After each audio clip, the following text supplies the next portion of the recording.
우리가 알고 있는 요나는 아수르의 수도 니느웨로 가서 하나님의 말씀을 선포하라는 명령을 받았습니다. 그러나 그 명령을 어기죠. 그리고 정반대 다시스로 가는 배를 탔습니다.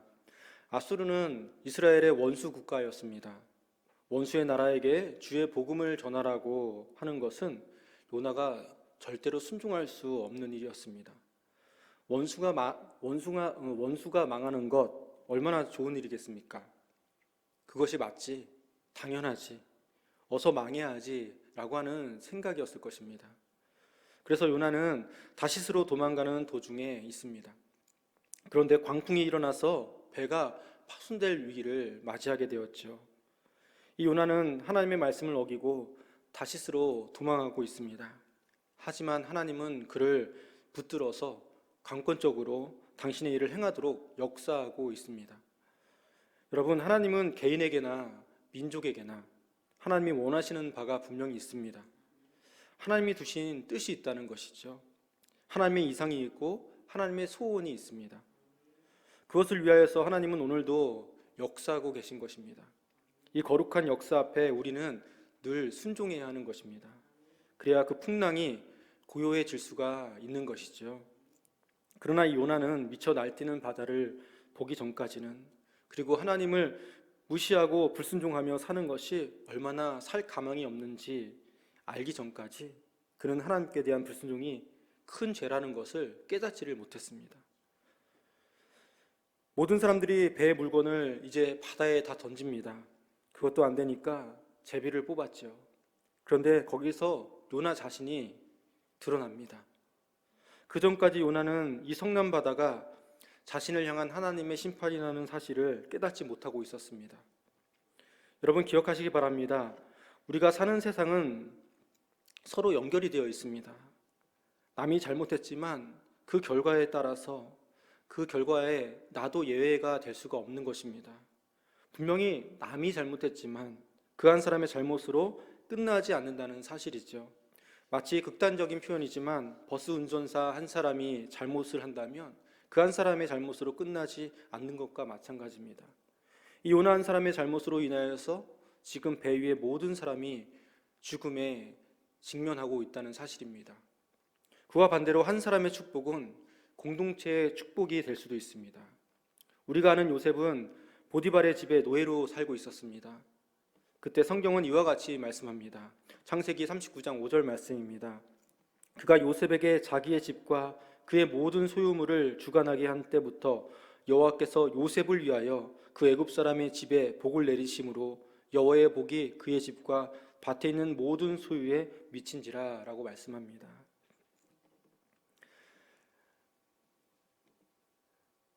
하나님께서 요셉을 위하여 그렇게 하신다고 말씀하시는 것이죠. 요셉으로 인하여 하늘의 축복이 보디발에게 미치고 있는 것입니다. 한 사람이 주님 앞에 바로 서면 그 이웃들이 복을 받습니다. 그리고 세상이 복을 받는 것입니다. 18세기 영국 사회는 대단히 어둡고 절망적인 시대였습니다. 근데 그 18세기에 태어나서 18세기에 죽은 사람이 있습니다. 바로 하나님의 사람이 있었는데 그는 존 웨슬리였습니다. 이 존 웨슬리가 회심하여서 18세기 영국을 변화시키기 시작했습니다. 그 한 사람이 회개를 함으로 그를 통해서 많은 사람들이 회개를 하고 술집이 문을 닫고 교회가 다시 부흥하기 시작했습니다. 그 당시에 술집마다 붙어있는 문구가 있었다고 합니다. 오늘 폐업함, 주인이 어제 회심하였음이라는 문구였습니다. 그런데 거꾸로 하나님의 사람 요나로 인해 배는 지금 위기를 맞았고요. 위기가 찾아오고 있습니다. 요나서 1장 12절 말씀입니다. 그가 대답하되 나를 들어 바다에 던지라. 그리하면 바다가 너희를 위하여 잔잔하리라. 너희가 이 큰 폭풍을 만난 것이 나 때문인 줄을 내가 아노라 하니라. 자, 요나는 내가 죄인이요, 내 탓이요, 전적으로 내 책임이요 라고 지금 고백을 하고 있어요. 이것은 꼭 필요한 자백입니다. 우리가 우리의 잘못을 드러낼 때 그것이 하나님을 욕되게 할까요, 여러분? 그렇지 않습니다. 오히려 그것은 하나님의 영광을 나타내고 하나님의 이름을 높이는 것이 될 수 있습니다. 120여 년 전 우리 한국 기독교 사상 가장 중요했던 순간이 1907년 평양 대부흥 운동이었습니다.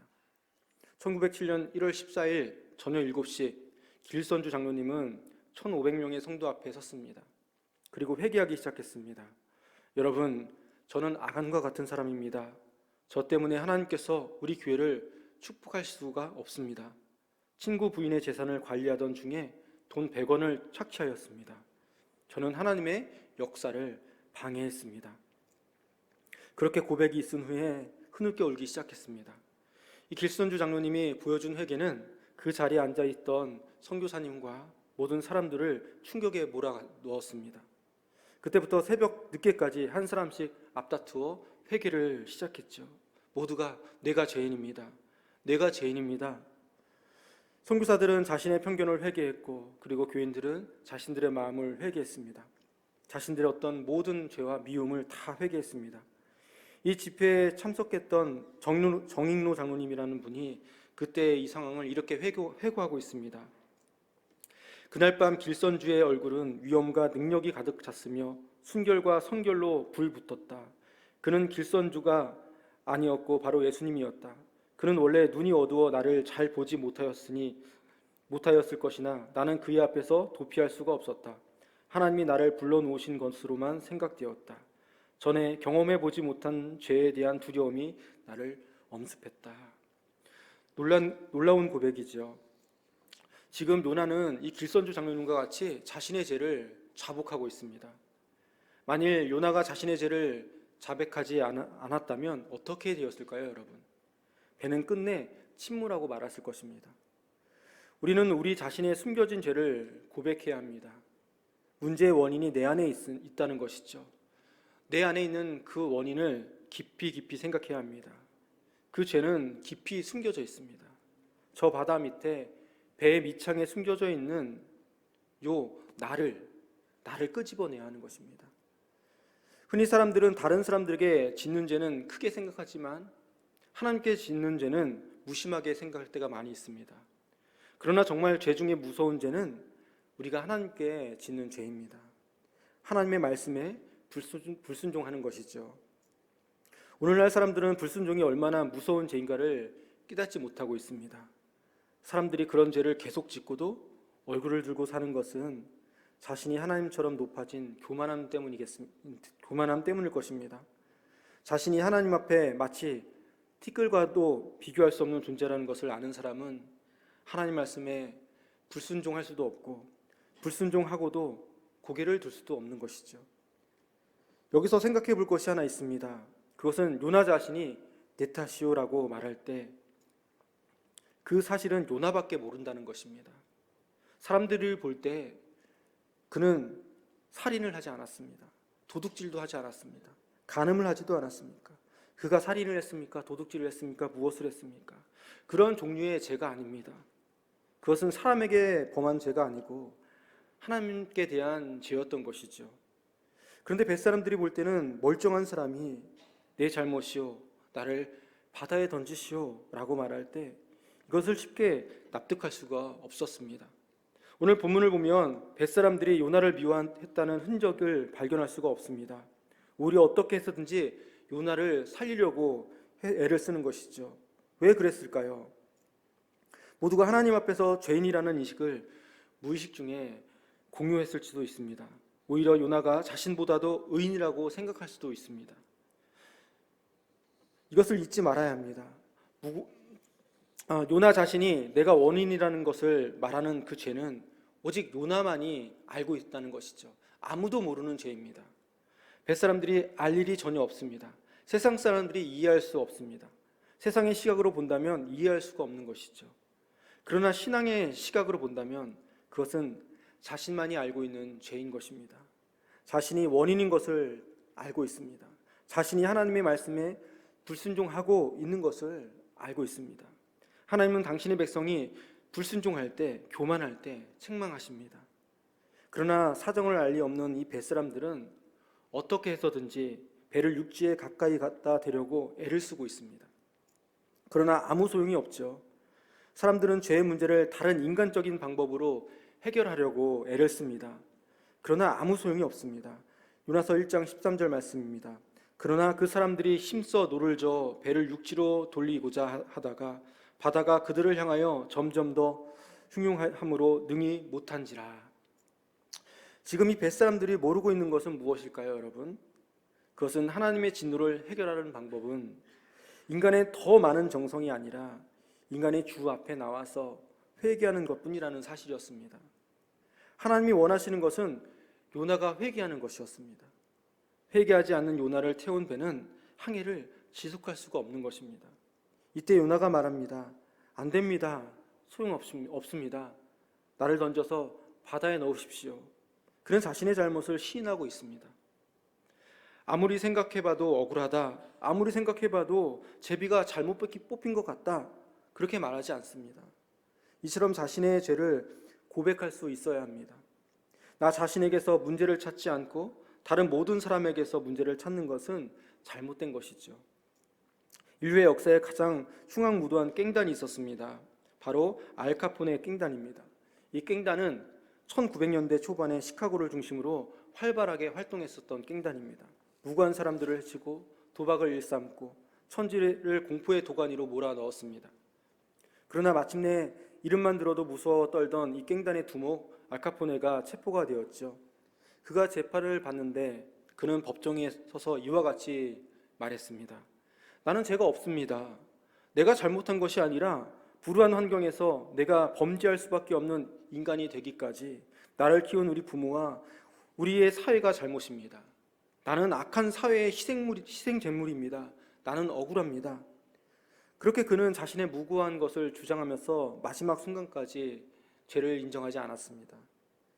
그러나 오늘 요나는 자신이 얼마나 하나님 앞에 큰 죄인인지, 하나님을 얼마나 업신여겼으며 하나님 앞에 교만했는지를 깨닫고 있습니다. 그리고 죄의 결과는 죽음이라는 사실도 요나는 인지하고 있습니다. 이 요나는 자기 한 사람 죽음으로써 이방인 모두를 살리기를 원하고 있는 것입니다. 자신의 한 사람이 죄를 짓고 바다에 던져졌을 때 하나님은 그들을 긍휼히 여겨 살려주실 것을 믿고 있습니다. 그때 요나는 자발적인 죽음의 길을 선택하고 있어요.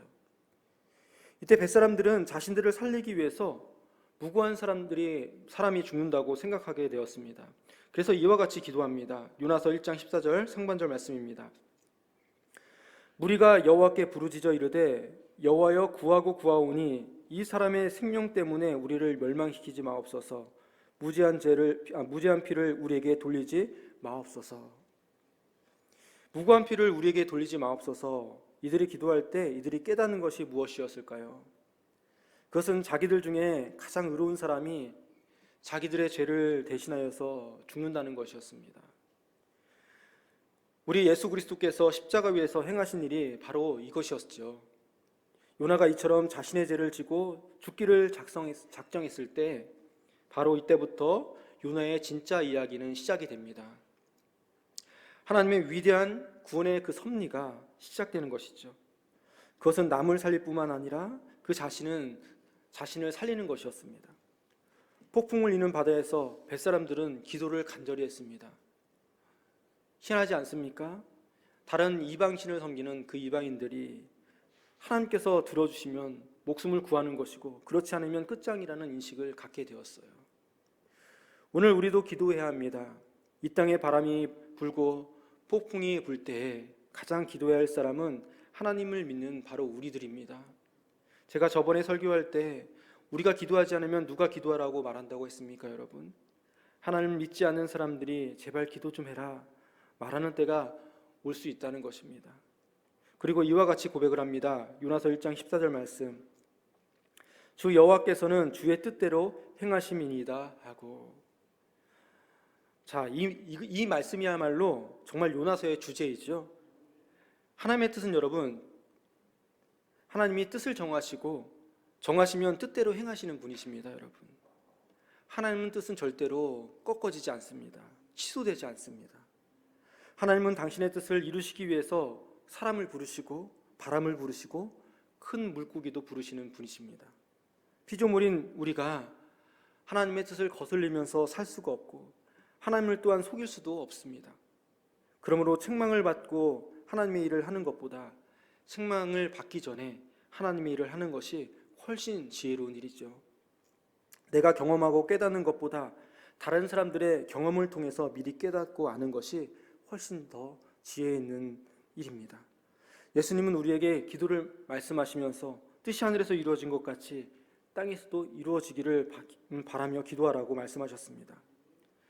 하나님은 당신의 뜻을 이루시기 위해서 우리 각 사람을 부르고 계십니다. 여러분, 부르심을 받은 우리 모든 사람은 하나님의 부르심에 늘 충성해야 하는 것입니다. 사도 바울도 예수님을 만난 이후에 언제나 하나님의 뜻에 충성하기를 다짐했죠. 그는 그의 모든 서신의 시작마다 예수 그리스도의 종 사도 바울은 이렇게 하면서 시작하고 있습니다. 바울은 자신의 뜻대로 살기를 원치 않았습니다. 언제나 하나님의 뜻대로 하나님의 일을 행하기를 원했습니다. 중국 선교의 일생을 마친 허드슨 테일러가 있었습니다. 그분은 행복한 선교사로 일생을 마쳤습니다. 사람들이 그에게 와서 물었습니다. 행복한 선교사로서 일생을 보낸 비결이 무엇입니까? 그때 그가 이와 같이 고백했습니다. 저의 헌신과 저의 행복의 비결은 하루를 어떻게 시작하는가에 달려 있습니다. 연주하는 사람은 연주회가 시작되기 전에 악기를 조율합니다. 음악회가 끝난 뒤에 조율을 한다면 그것은 어리석은 사람이겠죠. 저는 아침에 일어나면 하나님의 뜻에 저의 뜻을 맞추는 것부터 시작합니다.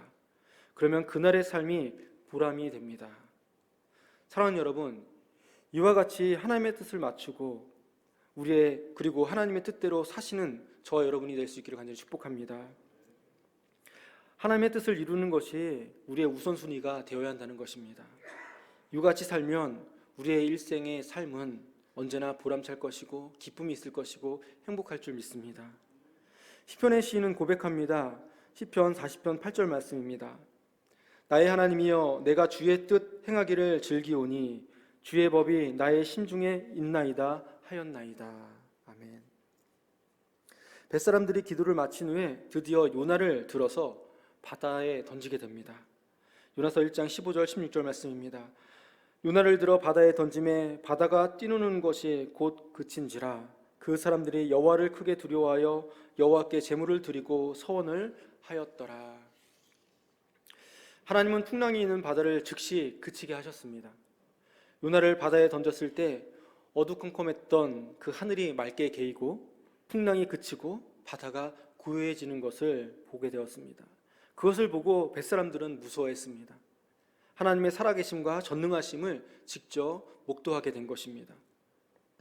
여러분, 성경은 말씀하기를 여호와 하나님을 경외하는 것이 지식의 근본이다라고 분명히 우리에게 말씀했습니다. 뱃사람들은 하나님께 서원하며 기도했습니다.